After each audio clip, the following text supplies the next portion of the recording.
मुल्क में मानसून के रंग निराले। पंजाब और खैबर पख्तूनख्वा में काली घटाएं जमकर बरसी। मरी, सियालकोट, गुजरात में बरसात। जहलुम में नशेबी इलाके डूब गए। मेंगोरा, दीर, नौशेरा और मलाकंड में बारानी रहमत। चारसद्दा में तेज बारिश और हवाओं के चक्कर।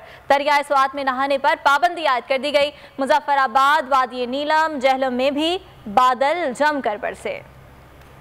बादलों को पंजाब और खैबर पख्तूनख्वा का वीजा मिल गया। पानी से भरे बादलों ने कोई शहर ना छोड़ा। मरी, सियालकोट, उकाड़ा और गुजरात में वक्फे से बरसात। जहलम और गिरदोनवा में मूसलाधार बारिश से नशीबी इलाके डूब गए। मेंगोरा, दीर, नवाबशाह, नौशेरा और मालाकंड में बाराने रहमत। चारसद्दा में तेज बारिश और हवाओं के झक्कड़। तोगयानी के पेश नजर दरियाए सवात में नहाने पर पाबंदी आयद कर दी गई। आजाद कश्मीर में मुजफ्फराबाद समेत वादी नीलम, जहलम में बादल जमकर बरसे। हट्टियां बाला के नाला, काजी नाग और दीगर नदी नालों में तोगयानी। दरियाए जहलम के बहाव में इजाफा हो रहा है।